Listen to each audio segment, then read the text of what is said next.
अस्सलाम वालेकुम नाजरीन, मेरा नाम अली हैदर है और आपका शुक्रगुजार हूँ कि आपने मेरी ये वीडियो देखने के लिए वक्त निकाला। आज की वीडियो नाजरीन इंतहाई हसास टॉपिक पर है। ये एक ऐसा टॉपिक है जिस पे मुझे लगता है शायद आज से पहले इतनी बात तो छोड़ें, बिल्कुल बात ही नहीं हुई है। मैं अगले दिन बैठा पढ़ रहा था, एक आर्टिकल मेरी नज़र से गुजरा। उस आर्टिकल का उन्वान कुछ यूँ था कि अगर एक आदमी या औरत रिश्ता अज़्ज़वाज में बंधा हुआ है और उस दौरान उसको अपनी बीवी या बीवी को अपने शौहर के साथ फिजिकल एक्ट, यानी ये उसको मतलब उसके साथ जिस्मानी ताल्लुक जो उसका होता है, मियाँ बीवी का आपस में होता है, या हम बिस्तरी कह लें, उसको थोड़े से बेहतर अल्फाज इस्तेमाल करूंगा क्योंकि हमारी माएँ बहनें बेटियाँ भी देख रही होती हैं, लेकिन ऐसे टॉपिक्स डिस्कस होने चाहिए। हम सिर्फ शर्म के मारे ये बात नहीं करते और फिर माशरे में जो है वो बुराइयाँ जन्म लेना शुरू कर देती हैं क्योंकि हम बात नहीं करते। तो आर्टिकल इस बारे में था कि क्या शादीशुदा खातून को अगर मजबूरन अपने शौहर के साथ हम बिस्तरी करना पड़ती है, उसके साथ फिजिकल होना पड़ता है, तो क्या वो ज्यादती के जुमरे में आएगा? और उस आर्टिकल में जस्टिफाई करने की कोशिश की गई थी कि हाँ ऐसा होगा। अगर बीवी की ख्वाहिश नहीं है और मर्द उस पर अपने आप को उस पर फोर्स करता है तो वो ज्यादती के जुमरे में आएगा या जनाबिल जबर के जुमरे में आएगा। मैं बड़ा पढ़ के हैरान भी हुआ। फिर मैंने कहा कि चलें इस पे ज़रा बात हो जाए, थोड़ा सा और सोच विचार हो जाए। जिन्होंने आर्टिकल लिखा था उन्होंने बड़े अच्छे से एक्सप्लेन किया कि और कौन कौन से मामलात हैं जो कि जनाबिल जबर कह लें या ज्यादती के जुमरे में आते हैं। जैसे कि अगर 16 साल की कम बच्ची के साथ अगर आप उसकी रजामंदी के साथ भी अगर आप उसके साथ फिजिकल होते हैं तो वो भी ज्यादती के जुमरे में आएगा। अब हमारा पाकिस्तान का कानून कहता है। इसके अलावा चूंकि कानून में ये लिखा है कि अगर जब तक खातून अपनी मर्जी से आपको इजाजत ना दे तब तक वो ज्यादती ही कहलाएगा, ठीक है। लिहाजा अगर कोई खातून अनकॉन्शियस है, होश में नहीं है, डिसेबल है, किसी भी तरह से उसकी दिमागी हालत ठीक नहीं है और कोई मर्द अपने आप को उस पर फोर्स करता है तो फिर वो ज्यादती के जुमरे में आएगा। मगर टॉपिक ये नहीं था। इस चीज पे मेरा ख्याल है पाकिस्तानियों को बड़ी क्लैरिटी है। जो टॉपिक था उस पर आते हैं। मियाँ बीवी के दरमियान अगर कोई एक औरत मर्द के साथ या मर्द औरत के साथ अपने आप को फोर्स इन अ सेंस करे कि कोई एक इनकार कर रहा है, दूसरा कह रहा है कि नहीं, वी शुड प्रोसीड, तो वो फिर ज्यादती के जुमरे में आएगा। अच्छा, अब यहां पे मैं इस बात को समझ नहीं सका, इसको हम ज़िना बिल जबर कैसे कह सकते? देखिए, मैं कोई आलिम दीन नहीं हूं और ना ही मैं कोई वकील हूं। हाँ, लॉ थोड़ा बहुत पढ़ा हुआ है।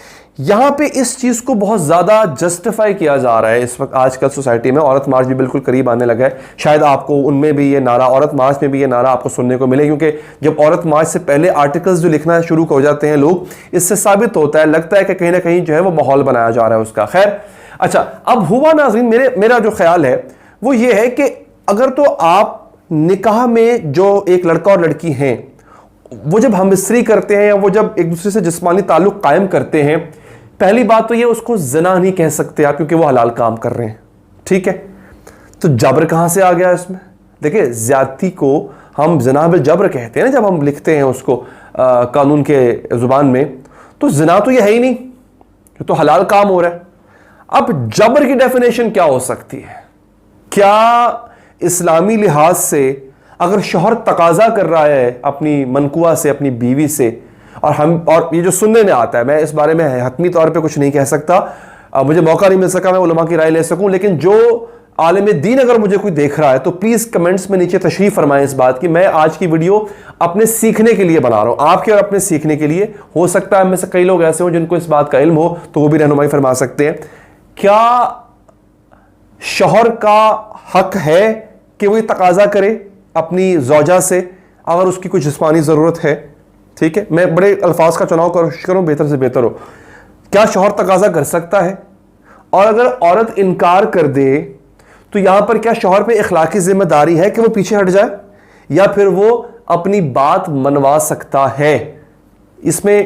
इसमें राय चाहिए मुझे। मैं समझता हूं कि इसमें राय होनी चाहिए, उलमा की राय, दीन की राय क्या होनी चाहिए। अब कानून को किस तरह इंटरप्रेट किया जा रहा है? कानून बेसिकली नाज़रीन के कह रहा है कि 2006 का जो हुदूद ऑर्डिनेंस है, सॉरी जो इससे पहले माज़रत के साथ 1979 का जो हुदूद ऑर्डिनेंस है उसमें तो ये बात नहीं लिखी हुई थी, ठीक है जी।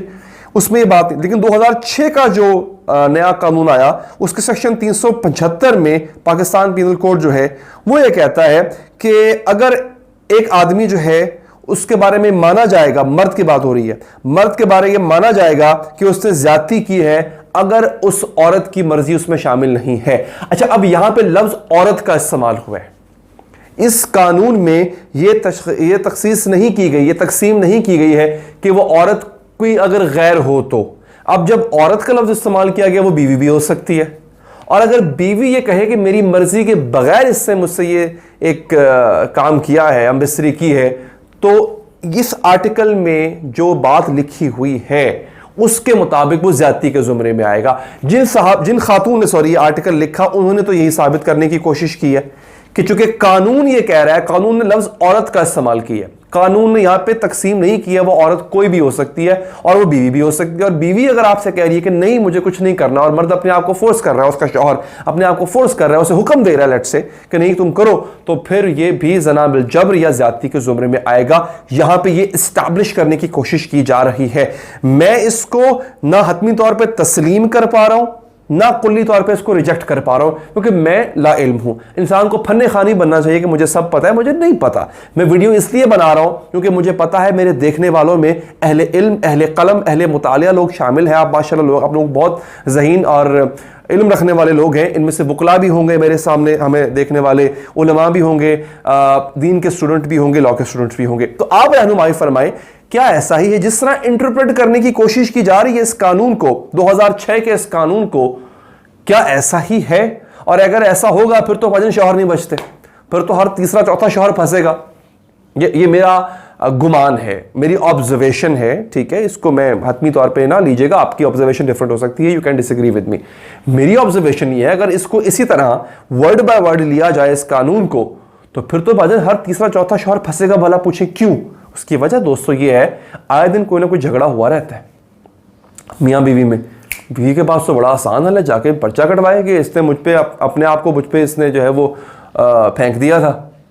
آپ میری بات سمجھ جائیں نا, ایکسپلین کرنے کی ضرورت نہیں ہے, وہ کروا سکتی ہے, کیونکہ اس میں شوہر تو بے بس ہے بھائی. ہاں, شوہر نہیں کر سکتا, کیونکہ یہاں پہ جو لفظ ہے وہ مین کا استعمال ہوا ہے, اور جو آگے سے جس کو مطلب جو متاثرہ شخص ہے وہ عورت ہے, وہ عورت کا استعمال ہوا ہے. انسان مرد پہ یہ چیز لاگو نہیں ہو رہی, کیونکہ اگر فرض کریں مرد کا موڈ نہیں ہے, بیوی فورس کر رہی ہے, تو پھر مرد کچھ نہیں کر سکتا بھائی. یہاں پہ قانون میں وہ گنجائش ہی نہیں ہے. تو میرے یہ اس ویڈیو بنانے کا مقصد یہ تھا کہ یہاں پر دوست احباب وہ لوگ جو اس چیز کو جانتے ہیں وہ رہنمائی فرمائیں. یا یہ جو فضا بنائی جا رہی ہے, اس سے کہ اس سے ایک میرا اختلاف ہے معذرت کے ساتھ, ابھی عورت مارچ ہونے جا رہا ہے, ٹھیک ہے, عورت کو حقوق ملنے چاہیے, سب کچھ ہونا چاہیے, لیکن یہ جو مرد بیزار طبقہ ہے نا, خواتین میں ایک مرد بیزار طبقہ ہوتا ہے جن کو مرد ویسے ہی ان کو گالی لگتا ہے, اور اپنے گھروں میں کوئی چکر نہیں ہوتا مردوں کا, ان کے نہ زندگیوں میں کوئی مرد اس طرح سے ہوتا ہے نہ کوئی اور. خیر اس پہ بات کریں گے, عورت ہماری ذرا قریب آنے دیں, اس میں بات کروں گا, کھل کے بات کروں گا. تو اکثر ایسی چیزیں وہاں سے بھی ہمیں سننے کو ملتی ہیں. تو لیٹس سی ناظرین, اس پہ آپ لوگوں کو کیا کہنا ہے؟ ویڈیو پسند آئی ہو لائک کیجیے گا, فیڈ بیک دینے کے لیے کمنٹ کیجیے گا, چاہیں تو سبسکرائب کر کے بیل کا آئیکن پریس کریں. اللہ نے کے بعد